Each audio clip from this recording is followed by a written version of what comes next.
Major changes on the way for your Kansas City Chiefs after the loss to the Buffalo Bills. Was it a wake-up call for Kansas City, losing at home to Buffalo? What are they going to do differently from here?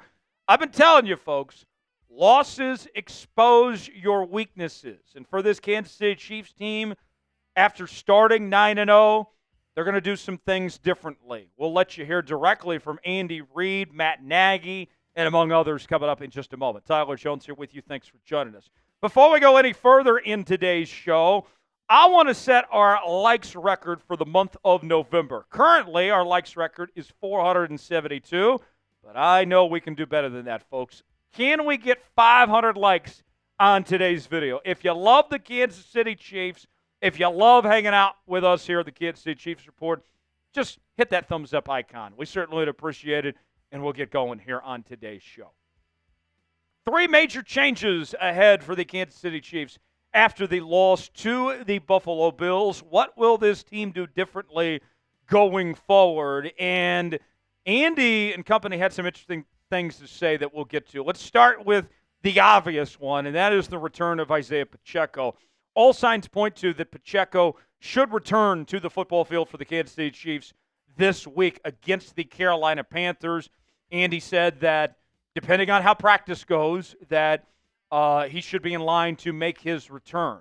With that said, what does that do to this Chiefs offense? Let's let you hear from Chiefs offensive coordinator Matt Nagy, who said this, referring to Pacheco and Kareem Hunt both.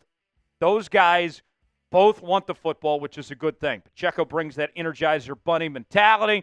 You put that together with Kareem, it's a great 1-2 punch.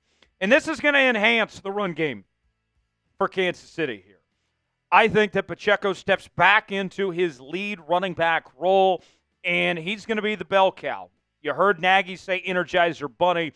He has the ability to make those explosive plays that Kareem Hunt can't quite do. We've gone over those numbers in the past of the difference between those two when it comes to their explosive play ability.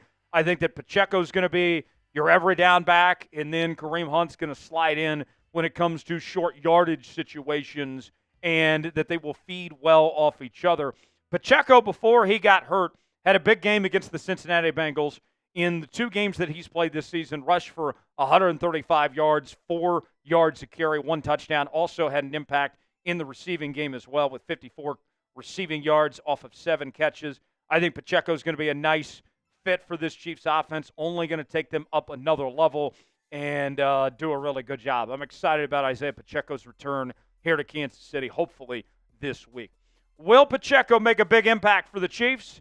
It's our pinned comment today. Weigh in, let us know. Y for yes, in for no. Chime in and let us know if you think he will make an impact or not. Today's show is sponsored by Public Rec. I am wearing my Public Rec shirt. It is extremely comfortable. It looks good. You got to get a Public Rec shirt for yourself. Let's be real, guys. Wearing nice pants sucks. Who decided that stiff, uncomfortable fabric, squeezing your family jewels was the key to looking sharp? Well, here's an early holiday gift from me to you. Those days are finally over. Public Rec's Daymaker pants are here to make sure you stay comfy and classy this season. They feel like your favorite sweats, but look like tailored pants. Yup, super stretchy with an elastic waistband so you can rock them anywhere. Give the comfort to yourself or someone you love this holiday season with Public Rec's Daymaker pants, and for a limited time, you can get 20% off your entire order with code CHAT20 at publicrec.com. It's 20% off when you use promo code CHAT20 at publicrec.com. And I love it so much, folks, that I hope Dad's not watching, because Dad's getting some Public Rec for Christmas this year, and I might have to do it as a stocking stuffer for my other buddies as well, folks. Public Rec not only has the most comfortable pants ever made, but they have a huge selection of high-quality everyday basics. You can revamp your entire wardrobe with their perfect-fitting polos, shorts, and hoodies. Stop suffering in regular pants and give the gift of comfort this holiday season. For a limited time only, our listeners get 20% off when you use code CHAT20 at checkout. That's 20% off with the code CHAT20 at publicrec.com. After you purchase, they'll ask you where you heard about them. Please support our show and tell them we sent you. Say goodbye to pants that put up a fight, because when comfort meets style, you found Public Rec.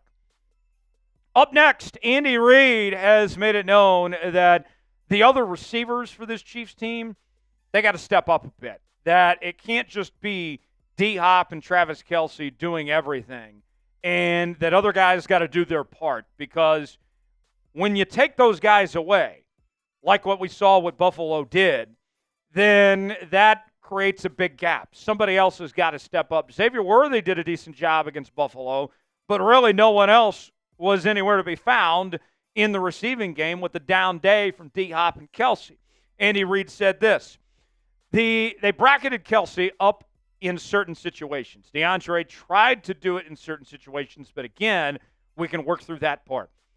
They're not the only two guys on the field, so the other guys have opportunities when that happens. He's sending a message loud and clear that everybody else needs to step up and do their part. And one guy in particular for me, I think, is Juju Smith-Schuster.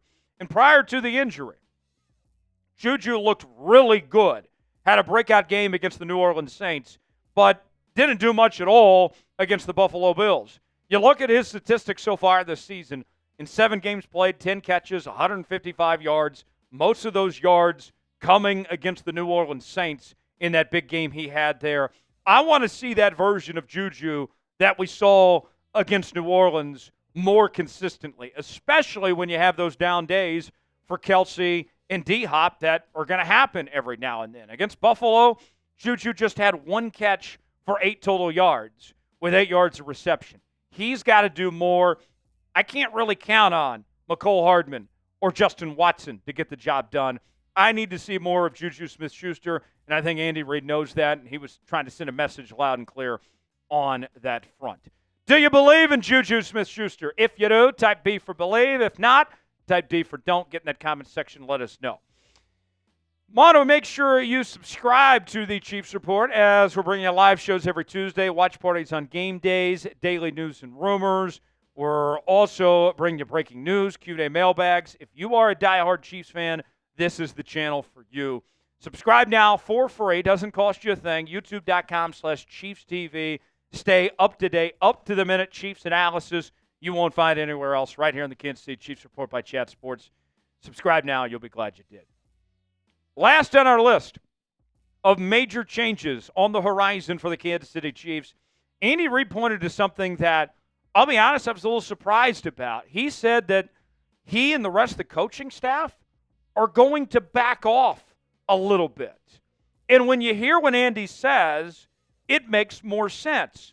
Let's listen to Andy directly.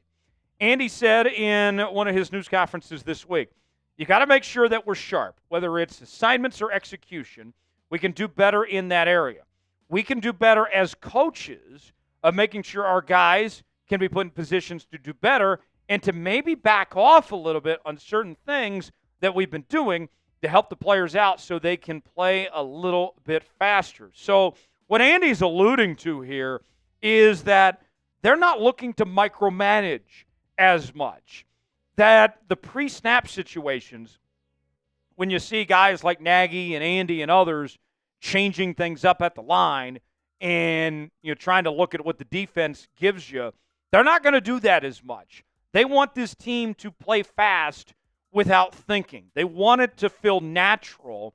That way, if it needs to be an up-and-down shootout game, that they trust their players to do that. And you look at Patrick Mahomes' track record, what he's been able to do over the last several seasons, there's no reason why he can't be trusted to go out there and do his thing. And then you course correct it later on the sidelines if there's mistakes, if there's things to clean up. So I like hearing this from Andy. We've seen this offense over the years be at their very best when they're running that 2-minute offense, when the players are free-flowing and do their thing. And I think we're going to see more of that this upcoming week and the next several weeks to follow. What changes do you think the Chiefs need to make after they lost to the Buffalo Bills? Weigh in and let us know what comes to mind of what you would like to see the Chiefs do differently. If you enjoyed today's show, you already know what to do. Like the video, smash that thumbs up icon. We certainly would appreciate it. I'm Tyler Jones. Thanks for joining us, and we shall see you next time right here on the Kansas City Chiefs Report.